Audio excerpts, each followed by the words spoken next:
Well, hello and welcome to another Faith, Philosophy and Life with me, Mr. Shelton. I do hope that you are doing well and the people that you live with are as well. It's a short one from me today, lots of information for you to get on with, but you're going to be doing this at your own pace, you'll be pleased to know. I'd like you to have a look at this quote by St. Augustine, one of the great church founders here. He says this: "You have made us to know you, God, and we die restless until we found you. You've made us to know you, God, and we die restless until we found you." I just wonder what you think that quote means. Do you agree with it? Do you disagree with it? Maybe share some ideas with a friend on Facebook or WhatsApp or Messenger. Maybe even write the quote down. Or think about it, because here's our cheesy intro sequence.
So our title today is Why Are We Here? Why are we here? Well, that's a question that we all like to ask. Two learning objectives today because it's really quite straightforward. The first is to investigate what the purpose of humanity is to Christians, and the second is to explore reasons why we think humanity exists. As always, do please pause me and obviously make sure you get the title written down, all work you need to send through to your teachers at the end of today.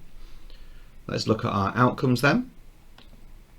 By the end of this lesson, all of you should be able to give 2, 3 or 4 roles or duties that Christians believe God's given them, and all of you should hopefully have reflected on what you think the point of life is yourself. So as literacy, it's going to be speaking, well, maybe not speaking so much in the same way because obviously you're watching this at home, but be able to justify your opinions, and I'd obviously plan to do a bit of group work as well. That's probably not going to happen.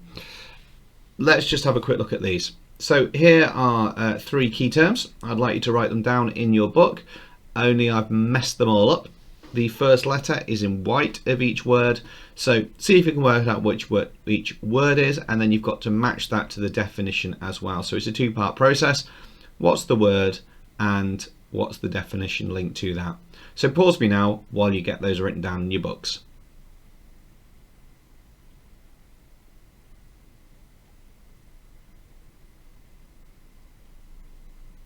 Okay, so we've got the top one, which is language. Language is the ability to talk, read and write.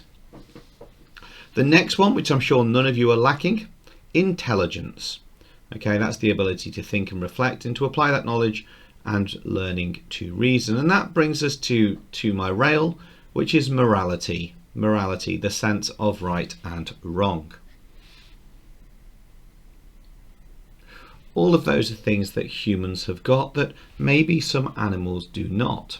And they certainly don't necessarily have ideas of morality, but certain dolphins do show intelligence and idea of language. But it's quite often thought that humans are different because their ability to judge right from wrong. So what we're going to do is you're going to need to create an A3 poster. Now, if you don't know how to do that, there's 2 ways you can do this. You can either get 2 pieces of A4 paper and put them next to each other and then sellotape them down the middle. Or you could use a book if you've got your A4 book, and you could open it up and then you've got an A3 page. And what I'd like you to do is to make a poster for this lesson using the information in the description below. You'll see some information there that will help you, but they're sort of overviews. The pack that's in the information pack in the link below, there's a load more information. So the idea is that you go through this and you're trying to find out why Christians think that their purpose of life is. Remember, we're in a unit of friendship. There's a reconciliation, the way that we work together with others, and I think you'll find there's loads of ideas in this. Now, this is going to take you probably, well, it will take the rest of the lesson. I've got nothing more to add at this point. So it's going to be quite detailed. There's a lot of information there, as I say. So pick and choose, take the key bits of information, do some little pictures, and just try and establish what's the point of humanity from a Christian's perspective, and do you agree with any of these? I'm going to leave that there today. So use that description below. Thanks for your time. Take care. Stay safe. Wash hands. God bless you. I'll be seeing you soon.